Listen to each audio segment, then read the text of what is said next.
This is me again, Marnie M. Kuyag, ang Teacher M ng Mactan. In my previous videos, we learned about solving quadratic equation by extracting square roots and by factoring. And today, we will be learning another method in solving quadratic equation, and that is by completing the square. This method is almost the same with extracting square roots, and it's for you to find out their difference as you keep on watching my tutorial. So, to start with, let us first recall perfect square trinomial. A trinomial means an expression having three terms. For example, this one. X squared plus 4x plus 4 is an example of a trinomial from the word tri meaning three. So a trinomial has three terms. 1, 2, 3 terms. A perfect square trinomial means a trinomial in which the first and last term are perfect squares. It was discussed already in our previous discussion, in our previous tutorial, the definition of a perfect square. Now, the first and last term kuno is a perfect square. How are we going to determine that that term is a perfect square? By getting its square root. And our first term x squared, the square root of our first term is x. To check if x is correct, we're going to multiply x by itself 2 times. So x times x squared. So meaning x is the square root of x squared. And the last term should also be a perfect square. And the square root of 4 is 2. To check, 2 times 2 is 4. Next, let's proceed. And the middle term, our middle term is 4x. The middle term is twice the product of the square root of the first and last term. Twice the product of the square root. So the square root of our first term is x. And the square root of our last term is 2. The twice the product of their square roots. So first square root, last square root, then twice its product, so we're going to multiply it by 2. 2 times x times 2 is 4x. If their answer is the same with the middle term, then the trinomial is perfect square trinomial. The factor of a perfect square trinomial is a square of a binomial. Now let's try to factor x squared plus 4x plus 4. If we say square, meaning there is a square. Now the square root of x squared is x, and the square root of 4 is 2. To check whether this factor is correct, we are just going to add and multiply the 2 here. 2 times 2 is 4. 2 plus 2 is 4. So meaning this factor is correct. Now how about if we are asked to complete the square? The last term is missing. Determine the value of the third term to make it a perfect square trinomial. We're going to make a perfect square trinomial. So missing ang usa ka term. How are we going to identify the third term?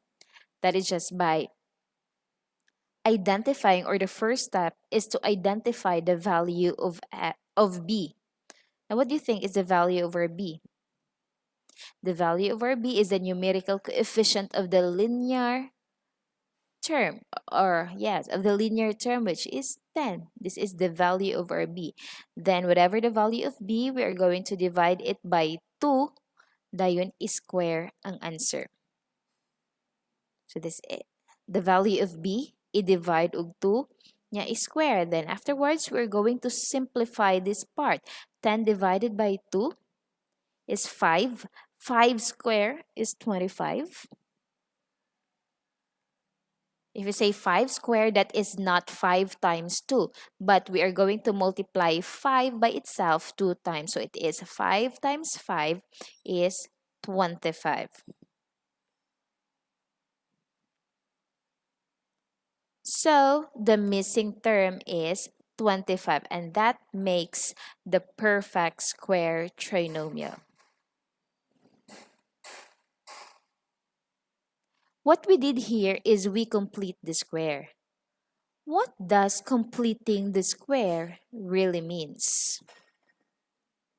Completing the square is an alternative way of solving quadratic equation when the quadratic trinomial is not factorable. So if dili kaya ni factoring, which is our previous topic, then you can proceed to completing the square. Kung dili siya pwede ma-factor, then you need to complete the square. And it involves rewriting any quadratic equation ax squared plus bx plus c equals 0 into the form x, the square of x minus p is equal to q. For example, we're going to factor this out. We're going to identify the values of x using completing the square. First step is to transpose negative 32 to the right side. So if si constant or if si value ni c kay naa sa left side of the equal sign, then we need to transpose it to the right side of the equal sign. Since it's negative, it becomes positive. So dara si 32, positive na. Next step, add to the both sides of the equation the square of 1/2 of the value of b. So, ang value ni b is 4. Divide it by 2, 1/2 niya. Divide it by 2, dayon i-square pa jud siya. Like sa ato ang buhat ganina. Then you are going to add to both sides of the equation. Like this. The value of b, divide 2, then is square. You're going to add it sa duha ka side sa equation. So, kung unsay imong buhaton sa left side, mausay imong buhaton sa right side para equal gihapon sila. Next step, we are going to simplify katong naa sa parenthesis. Let's go back first. So we are going to simplify this one. 4 divided by 2 is 2. And 2 square is 4. Kay same man sila, so silang duha is also 4. So this is it. 4. Next, we are going to add 32 plus 4 is obviously 36. Afterwards, we're going to express x squared plus 4x plus 4 equals 36 as a square of a binomial. Katong kwaon nimo si square root ni x ug ang square root ni 4. So ang square root ni x kay x. Ang square root ni 4 kay 2. Then copy the sign ani niya nga plus. Automatic square kay square of binomial man. To check, 2 square is 4. 2 plus 2, 4. So, ang kani siya times. Kaning 4 diri, i-times ni siya. Kaning 4 sa diri, i-plus siya. So, kani times, kani i-plus. Equals, copy 36. Next, is you're going to solve by extracting square root.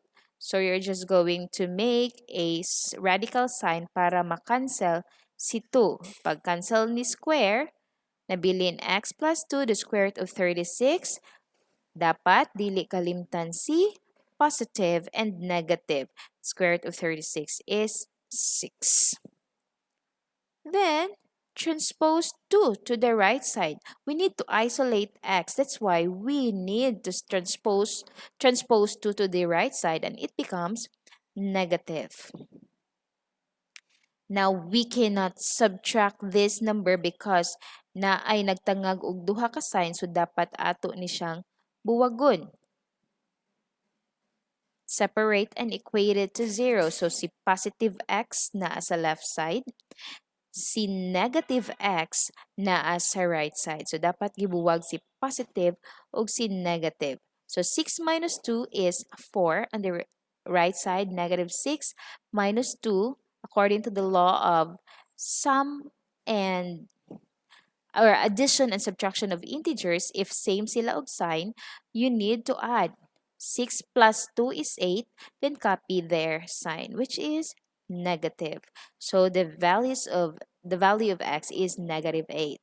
Therefore, the factors of x squared plus 4x minus 32 is equal to 0 are 4 and negative 8.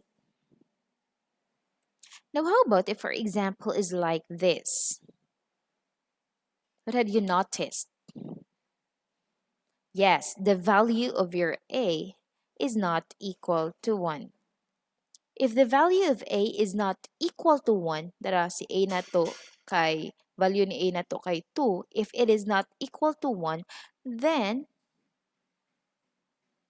we need to divide both sides of the equation by the value of a, then simplify. So we need to divide both sides by 2 since our a is 2. Afterwards, we're going to simplify.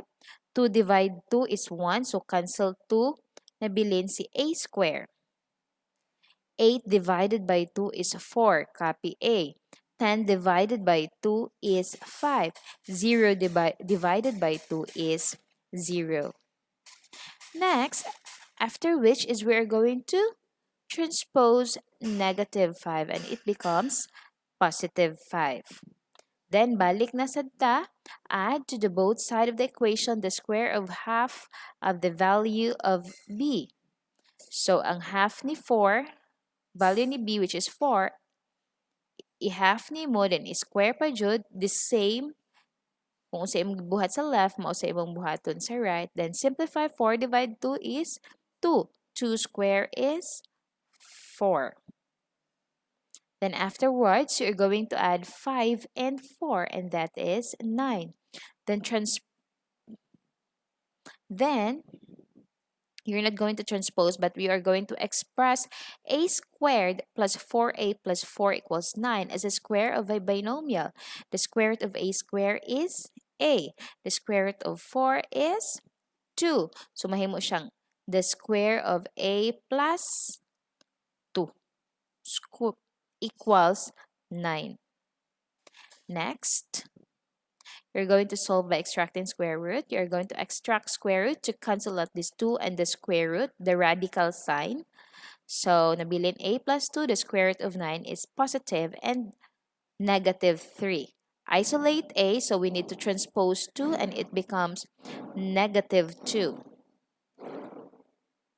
Since we cannot subtract kung ang usa duha ka buok sign, so we need to separate and equate it to 0.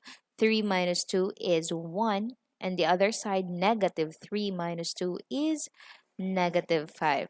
Therefore, the factors of 2a squared plus 8a minus 10 equals 0 are 1 and negative 5.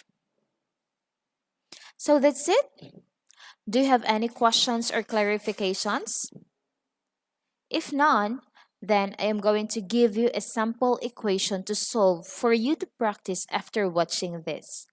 Then you can just comment below your final answer. Tomorrow, I will be revealing the correct answer with solution. Here's the equation. You're going to find the solution of the following quadratic equation by completing the square. Number 1, s squared plus 4s minus 21 equals 0. Number 2, 4x squared minus 32x equals negative 28. You can write your final answer on the comment box.